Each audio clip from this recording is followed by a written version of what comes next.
Bad luck. Blake Burton had just moved to a new city and was staying in a local hotel until he could find an apartment to live in. The hotel was nice and kind of expensive, but Blake wasn't planning on living there long. When he had finished bringing his luggage to his room, he was so tired that he went right to bed.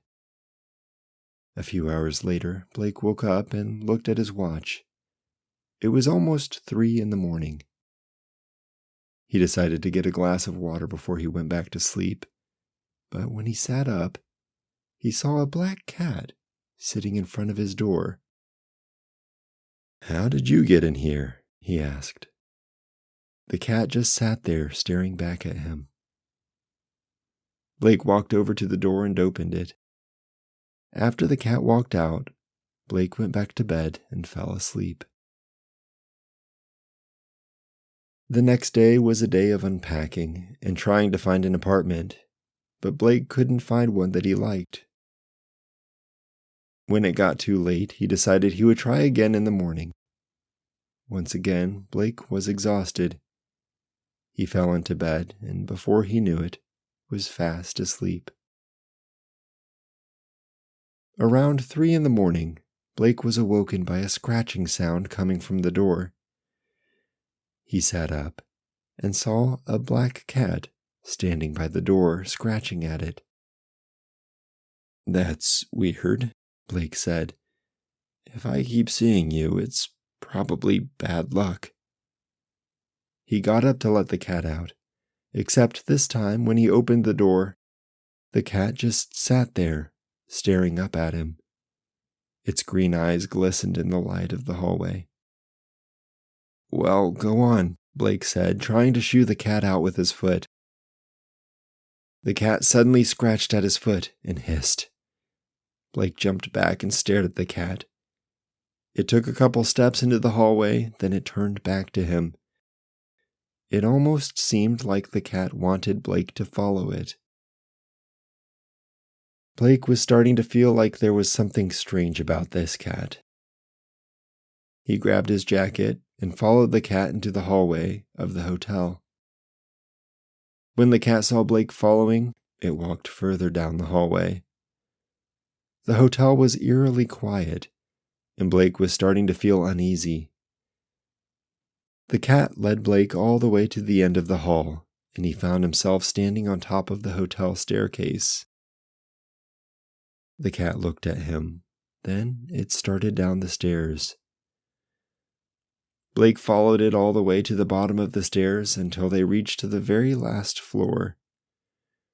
There was only one door down there, and it was labeled basement. The cat purred and scratched at the door. "We can't go in there," Blake said to the cat. "It's the maintenance floor."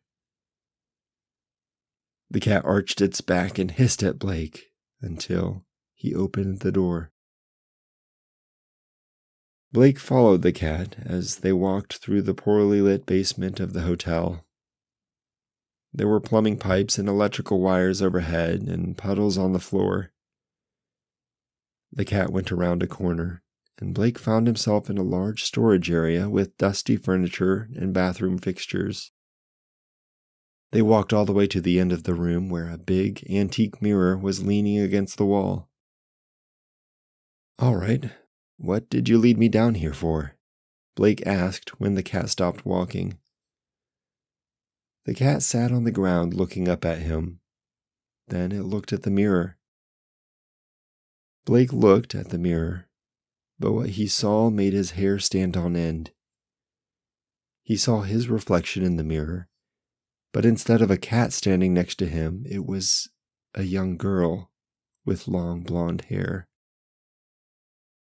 Her skin was pale, and her pajamas were filthy, as if she had been playing in the dirt, but her eyes were lifeless black holes. Blake gasped and took a step back. He looked back down at the black cat, which was just staring at the mirror. When Blake looked back at the mirror, the girl raised her arm and pointed to a corner of the room where the concrete had been broken up, revealing the dirt underneath. Then the girl pointed to a shovel nearby. Despite his fear, Blake grabbed the shovel and started digging in the dirt. It wasn't long before he found something. Nestled snugly in the dirt were the small bones of a young girl. In the morning, Blake called the police, and they discovered that the bones belonged to the daughter of the hotel owner. She had been missing for years, and when they started questioning the hotel staff, it wasn't long before they got a confession from the hotel maintenance man.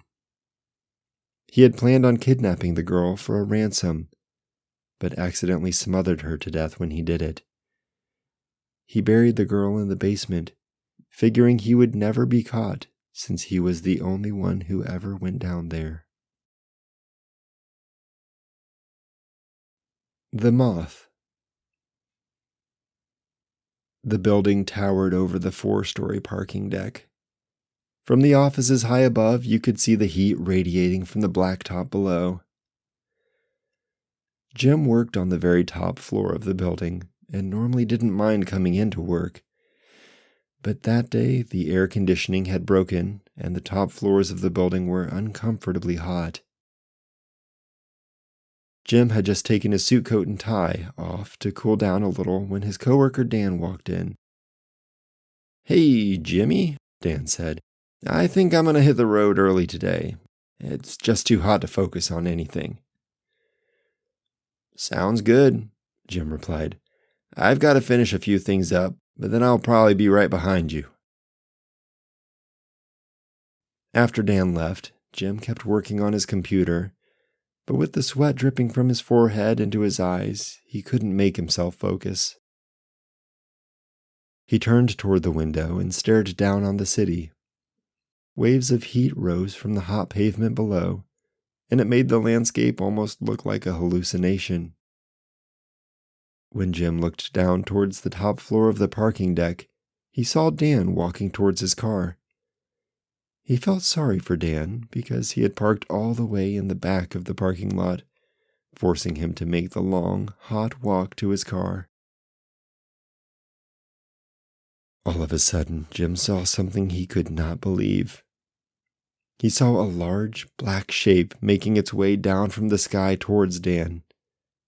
To Jim, it almost looked like a huge black moth about the size of a man, with bright yellowish-green eyes. He watched in horror as the black shape swooped down from high above and picked up Dan in its clutches. Jim jumped up in a panic and ran to the elevator. When he finally reached the parking deck, he saw Dan's car pulling out and stopped him. "Jim, what in the world are you doing?" Dan said through the open window. "What was that thing?" Jim shouted. "Where did it go?" Dan stared at Jim as if he had lost his mind. "Is this some kind of game?" Dan asked. "Can I go home now?" Yeah. Sorry," Jim said, wiping the sweat from his eyes. "I think the heat is starting to get to me." "Go home and sit in the air," Dan said. "You don't look too good." The next day, Jim showed up to work pleased to realize that the air conditioning had been fixed. But when he walked into the office, everyone was huddled up, talking quietly to each other. "What's going on?" Jim asked as he walked in. "Didn't you hear?" one of them said. "Dan fell asleep at the wheel on his way home yesterday.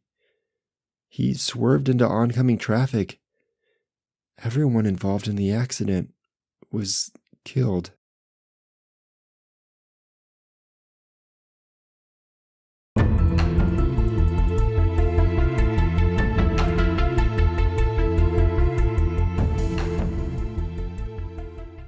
If you enjoyed listening to those but wanted to experience reading the stories for yourself, you should check out the link in the description because we have an Etsy page and David's book is on there. Now, in addition to all of his short stories and poems, this book also features some incredible artwork, so check it out.